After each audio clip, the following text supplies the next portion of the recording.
nobody is going to be putting up with this. Nobody is going to be listening or coming to New York anymore. Businesses are going to be fleeing because people are treated so badly. It's got to be the most unfriendly place to do business, and that's why businesses are leaving and people are leaving as migrants come in and take over our parks and our schools and everything else. Aside from the ramblings from a delusional old man, Donald Trump hates New York, which... Of course, New York City is where Donald Trump was raised, right? And he turned out great.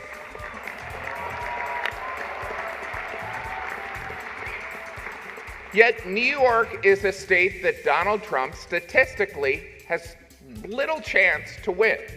You know, who says you can't go home again? Apparently 20 million people. Comedian Jim Gaffigan is quick to remind him of. One thing I can promise you this, I will always tell you the truth. The Washington Post and other fact checkers have found that Donald Trump tells more lies and falsehoods than any president in either party in history. The count is over 20,000. And by the way, this video was published by Now This Impact almost 4 years ago. Considering the time frame, it's probably double that number, if not more. My beautiful wife, Jeannie, is here with us tonight. She's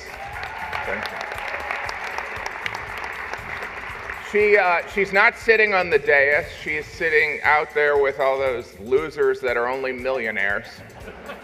You know, it's like pull yourself up by your bootstraps, right, Chuck? Right. Yeah. Today is a special day. Today, my wife Jeannie and I are celebrating our 21st wedding anniversary. Thank you. Thank you. We're not. That's a lie. But being on a dais filled with politicians, journalists, and business people, I felt obligated to tell a lie. You know, I didn't want them to feel out of place. A fair point, considering the room he's in. Fight! Fight! Fight! Fight! Fight! We got time. Come on. Hey, we are in the fight for the soul of our nation. We are in a fight for our kids and our grandkids, a fight that we can never imagine. I believe wholeheartedly Donald Trump and Butler County's J.D. Vance are the last chance to save our country politically. I'm afraid if we lose this one, it's going to take a civil war to save the country, and it will be saved. It's the greatest experiment in the history of mankind. And if we come down to a civil war, I'm glad we got people like Schmitty and the Bikers for Trump on our side. This type of rhetoric from Republicans do not help the cause for peace, and instead fan the flames of chaos, because at the end of the day, that is what they desire. We are 19 days until the election and likely a civil war. And if we can, let's play back this clip and show Donald Trump's reaction. We are 19 days until the election and likely a civil war. And that response, ladies and gentlemen, is quite telling. It is of a man who is content with what Gaffigan just said in his joke. It is chilling to watch. Make sure that all those things we need to do, child care, elder care, making sure that we continue to strengthen our healthcare system, making sure that we're able to make every single solitary person eligible for what I've been able to do with the with the COVID. With dealing with everything we have to do with. Look, if we finally beat Medicare. Remember this? This, of course, is a Catholic event honoring Governor Al Smith, who in 1928 was the first Catholic to run on a major party. To put that in perspective, in 1928, Chuck Schumer was a first-term senator. Thanks for sitting here, Chuck.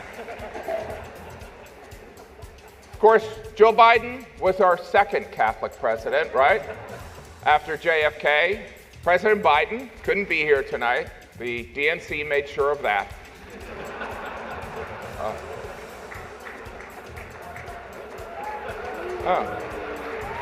Oh, that's... I guess I'm the only one that reads history. Gaffigan sure as hell does not. In genere si dice che non votare è brutto, non è buono, si deve votare e si deve scegliere il male minore.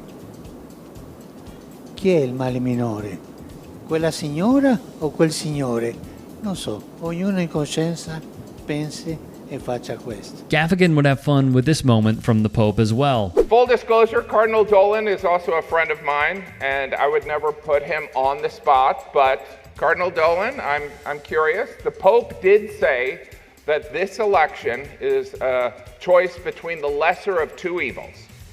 And so, two-part question. One, do you agree? And two, who's more evil? All right, I'll come back to you. Might want to, because his lips are sealed. He's poured an additional $75 million into his pro-Trump super PAC. And at a campaign town hall in Harrisburg, Pennsylvania, Saturday, Musk pledged to give away $1 million to voters who signed his super PAC online petition in battleground states. He pledged to give this every day, $1 million away until Election Day. I have a surprise for you,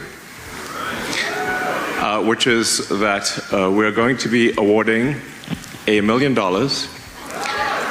to randomly to people who have signed the petition every day from now until the election. To be eligible for the $1 million, petition signers must be registered to vote and live in Arizona, Georgia, Michigan, Nevada, North Carolina, Pennsylvania, or Wisconsin. Many say this is illegal. It likely is, but it also goes to show you the length billionaires will go to corrupt our politics. I mean this in all sincerity. The money that we've raised tonight is significant and will have a positive impact. You know?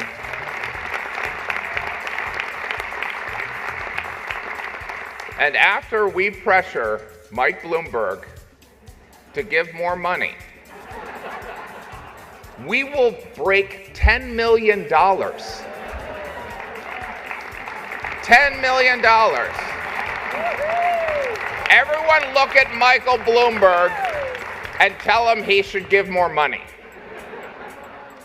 $10 million is pretty impressive, you know what I mean? I mean, granted, it could get you a studio apartment in Manhattan, which seems, you know, expensive, especially considering you can get a mayor for 2 business class flights.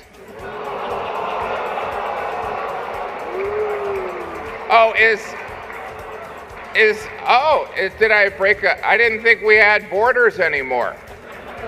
Honestly, love that the room hated it. I do. I'm sorry the comedian is reminding you all of our reality here. Yeah, the only thing I worry about, he doesn't speak English. I want to see him sit down and talk. One thing about David Beckham, he learned to speak English for us, only with an accent. You know who Fox News dunce Brian Kilmeade was speaking of during this rant on the network? The great Lionel Messi, when he came to Inter Miami. In turn, Kilmeade would also catch a stray. This dais, actually, let's be honest, this entire room is filled with some of the most powerful people in New York City, and Brian Kilmeade. Well done here all around. Hey, I appreciate you watching. Now, if you can, please do become a channel member by going to youtube.com/TYT Sports and clicking the join button. If that's too much for you, you can just go to tyt.com/join to become a member. It helps all of us out here at the Young Turks and keeps our network afloat. In addition, you could follow me on my socials on Twitter, Instagram, and TikTok. Appreciate the love. Have a great day.